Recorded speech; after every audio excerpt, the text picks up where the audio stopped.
Hey all, welcome to day 3 of learning the Hindu vocabulary. അപ്പോൾ നമുക്ക് words എന്തൊക്കെയാണെന്ന് നോക്കാം. അപ്പോൾ ഇന്നത്തെ നമ്മുടെ ആദ്യത്തെ വേർഡ് എന്ന് പറയുന്നത് ഇതാണ്. FLAGRANT. ഒന്ന് എല്ലാവരും പ്രൊനൗൺസ് ചെയ്ത് നോക്കിയേ എന്തായിരിക്കുമെന്ന്. അപ്പോൾ നമുക്കിനി അതിൻ്റെ പ്രൊനൗൺസിയേഷൻ നോക്കിയാലോ. ഇതാണ് അതിൻ്റെ പ്രൊനൗൺസിയേഷൻ. ഒന്ന് പറഞ്ഞു നോക്കിയേ. ഫ്ലേഗ്രൻറ്റ്. ഫ്ലേഗ്രൻറ്റ്. ഒന്ന് പറഞ്ഞു നോക്കിയേ. ഫ്ലേഗ്രൻറ്റ്. ഫ്ലേഗ്രൻറ്റ്. ഓക്കെ, നെക്സ്റ്റ് നമുക്കിനി ഇതിൻ്റെ മീനിങ് നോക്കാം. ഫ്ലേഗ്രൻറ്റ് എന്ന് പറഞ്ഞാൽ അത്യന്തം ഗുരുതരമായ. എന്താണ്? അത്യന്തം ഗുരുതരമായ എന്നതാണ് ഫ്ലേഗ്രൻറ്റ് എന്ന് പറയുന്നതിൻ്റെ മീനിങ്. നെക്സ്റ്റ് നമുക്കിത് സെൻറ്റൻസിലൊന്ന് അപ്ലൈ ചെയ്ത് നോക്കാം. The company committed a flagrant violation of environmental laws. അതായത് കമ്പനി പരിസ്ഥിതി നിയമങ്ങളുടെ ഗുരുതരമായ ലംഘനം നടത്തി. ഇവിടെ ഗുരുതരമായ ലംഘനം എന്നതാണ് ഫ്ലേഗ്രൻറ്റ് എന്ന് പറയുന്നത്. ഓക്കെ, അപ്പോൾ വേർഡ് എന്ന് പറയുന്നത് ഫ്ലേഗ്രൻറ്റ്, മീനിങ് എന്ന് പറയുന്നത് അത്യന്തം ഗുരുതരമായ. Example, the company committed a flagrant violation of environmental loss.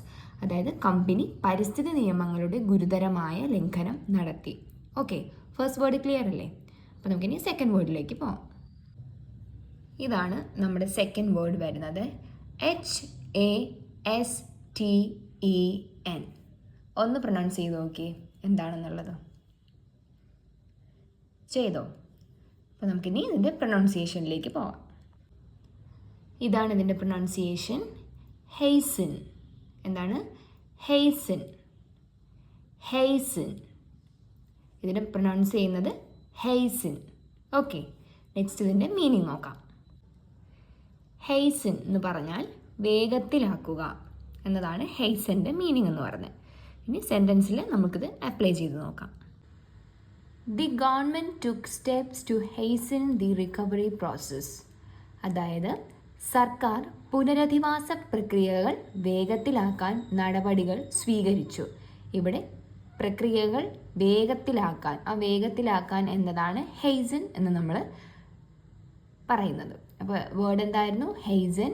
Meaning എന്ന് പറഞ്ഞാൽ ഹെയ്സൻ ആണ് കേട്ടോ, ഹെയ്സൻ അല്ല, ഹെയ്സൻ. മീനിങ് എന്ന് പറഞ്ഞാൽ വേഗത്തിലാക്കുക. Example, the government took steps to hasten the recovery process. സർക്കാർ പുനരധിവാസ പ്രക്രിയകൾ വേഗത്തിലാക്കാൻ നടപടികൾ സ്വീകരിച്ചു. ഓക്കെ, ഇനി next word. Next word NUDGE. പറഞ്ഞു നോക്കിയേ. ഓക്കെ, നെക്സ്റ്റ് പ്രൊനൗൺസിയേഷൻ നോക്കാം. ഇതാണ് ഇതിൻ്റെ പ്രൊനൗൺസിയേഷൻ. നഡ്ജ്. നഡ്ജ്. എന്താണ്? നഡ്ജ്. Okay, next meaning. ഇവിടെ നഡ്ജിൻ്റെ മീനിങ് എങ്ങനെ വരും എന്ന് വെച്ചാൽ അത് കോണ്ടെക്സ്റ്റ് ബേസ്ഡ് ആണ്. നമുക്ക് നഡ്ജിൻ്റെ മീനിങ് പറയാൻ പറ്റുക. ജസ്റ്റ് ഒരു മീനിങ് പറയുകയാണെങ്കിൽ പ്രേരിപ്പിക്കുക അല്ലെങ്കിൽ ചെറുതായി തട്ടുക എന്നൊക്കെ പറയും. അതായത് ഇപ്പോൾ പ്രേരിപ്പിക്കുക എന്നുള്ളത് ഒരു കോണ്ടെക്സ്റ്റിലും ചെറുതായി തട്ടുക എന്നുള്ളത് വേറൊരു കോണ്ടെക്സ്റ്റിലും ആയിരിക്കും സംഭവിക്കുന്നത്. അപ്പോൾ ഇതിൽ പ്രേരിപ്പിക്കുക എന്ന് പറഞ്ഞാൽ നമ്മളൊരു കാര്യം എന്താ പറയുക, ചെയ്യാനായിട്ട് ആൾക്കാരെ പ്രേരിപ്പിക്കുക എന്നൊക്കെ പറയില്ലേ, അവിടെ നമുക്ക് നഡ്ജ് എന്ന് പറയാൻ പറ്റും. അല്ലെങ്കിൽ ചെറുതായി തട്ടുക, അവൾ എന്നെ ചെറുതായി തട്ടി, അല്ലെങ്കിൽ അവൾ എന്നെ പ്രസംഗ മത്സരത്തിന് എനിക്ക് എന്നെ പങ്കെടുപ്പിക്കാനായി അവളെ ചെറുതായും തട്ടി, അങ്ങനെയൊക്കെ നമുക്ക് പറയാൻ പറ്റും. നമുക്ക് ഇനി അത് കറക്റ്റ് സെൻറ്റൻസിൽ നമുക്ക് പ്ലേസ് ചെയ്തിട്ട് നമുക്കിത് എന്താണെന്ന് വെച്ചാൽ നോക്കാം. ഓക്കെ, എക്സാമ്പിൾ എന്ന് പറഞ്ഞാൽ the teacher nudged the students to participate in the discussion. അധ്യാപകൻ വിദ്യാർത്ഥികളെ ചർച്ചയിൽ പങ്കെടുക്കാൻ പ്രേരിപ്പിച്ചു. പ്രേരിപ്പിച്ചു എന്നുള്ളതാണ് നഡ്ജ് എന്ന് പറയുന്ന വേർഡ്. ഓക്കെ, മനസ്സിലായോ? ഇത് കോണ്ടെക്സ്റ്റ് വെച്ചിട്ടാണ് നമുക്കിതിൻ്റെ മീനിങ് വരുന്നത്. ഇപ്പോൾ ഇവിടെ പ്രേരിപ്പിക്കുക എന്നുള്ളൊരു കോണ്ടെക്സ്റ്റിലാണ് ഈ സെൻറ്റൻസ് വന്നിരിക്കുന്നത്. ഓക്കെ, നെക്സ്റ്റ് വേർഡിലേക്ക് പോകാം. നമ്മുടെ നെക്സ്റ്റ് വേർഡ് എന്ന് പറയുന്നത് ഇതാണ്.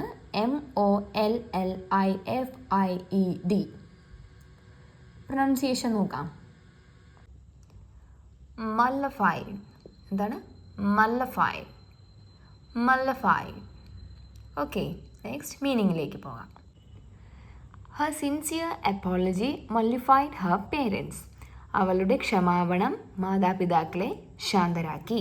ശാന്തരാക്കി എന്നുള്ളതാണ് മൊള്ളിഫൈഡ് എന്ന് പറയുന്നത്. ഓക്കെ, ക്ലിയർ അല്ലേ? ഇനി നമുക്ക് ലാസ്റ്റ് വേർഡിലേക്ക് പോവാം. ലാസ്റ്റ് വേർഡ് ഇതാണ്, MIFFED. എന്താണെന്ന് പറഞ്ഞു നോക്കി. ഓക്കെ, പ്രൊനൗൺസിയേഷനിലേക്ക് പോവാം. മിഫ്റ്റ്. എന്താണ്? മിഫ്റ്റ്. മിഫ്റ്റ്. പ്രൊനൗൺസിയേഷൻ മിഫ്റ്റ്. ഓക്കെ, നമുക്കിനി ഇതിൻ്റെ മീനിങ് എന്താണെന്ന് നോക്കാം. മിഫ്റ്റ് എന്ന് പറഞ്ഞാൽ എന്നോയ്ഡ് ആവുക അല്ലെങ്കിൽ അപ്സെറ്റ് ആവുക, അതായത് അസ്വസ്ഥരാവുക എന്നുള്ളതാണ് മിഫ്റ്റ് എന്ന് പറയുന്ന വേർഡിൻ്റെ മീനിങ് എന്ന് പറയുന്നത്. നെക്സ്റ്റ് സെൻറ്റൻസ് ആപ്ലിക്കേഷൻ നോക്കാം. She was miffed when her friend forgot her birthday. സുഹൃത്ത് തൻ്റെ ജന്മദിനം മറന്നപ്പോൾ അവൾക്ക് ചെറുതായി വിഷമമായി. അവിടെ ചെറുതായി വിഷമമായി അല്ലെങ്കിൽ ഒരു അപ്സെറ്റായി അല്ലെങ്കിൽ അസ്വസ്ഥരായി എന്നൊക്കെ പറയില്ലേ, അതാണ് മിഫ്റ്റ് എന്ന വേർഡിനെ സൂചിപ്പിക്കുന്നത്. ഓക്കെ, അപ്പം ലാസ്റ്റ് വേർഡിങ് ക്ലിയർ ആണല്ലോ. ഇനി ഞാൻ എല്ലാ വേർഡും എഴുതി അതിൻ്റെ മീനിങ്സ് മാത്രമായിട്ട് നിങ്ങൾക്ക് ബോക്സ് ചെയ്ത് കാണിക്കാം. അത് നിങ്ങൾക്ക് സ്ക്രീൻഷോട്ട് എടുത്ത് വെച്ച് കഴിഞ്ഞാൽ അത് മാത്രം ഡെയിലി നോക്കി പോയാൽ മതി. ഓക്കെ, അപ്പോൾ ഇന്നത്തെ 5 വേർഡ്സ് ഇതൊക്കെയാണ്. ഫ്ലേഗ്രൻറ്റ്, ഹേസൻ, നജ്, മലിഫൈഡ്, മിഫ്റ്റ്. ഓക്കെ, ഇത്രയാണ് ഇന്നത്തെ 5 വേർഡ്സ്. അപ്പോൾ ഇതത്രയും നിങ്ങൾ സ്ക്രീൻഷോട്ട് എടുത്ത് വയ്ക്കുക. ഡെയിലിയുള്ള ഇങ്ങനെ ബോക്സിൽ ഞാൻ തരുന്നത് സ്ക്രീൻഷോട്ട് എടുത്ത് വയ്ക്കുക. സോ ദാറ്റ് നിങ്ങൾക്ക് റിവൈസ് ചെയ്തെടുക്കുമ്പോഴത്തേക്ക് ഇത് വളരെ ഈസി ആയിരിക്കും. ഓക്കെ, അപ്പോൾ നാളെ വേറൊരു വീഡിയോയിൽ കാണാം. Bye bye.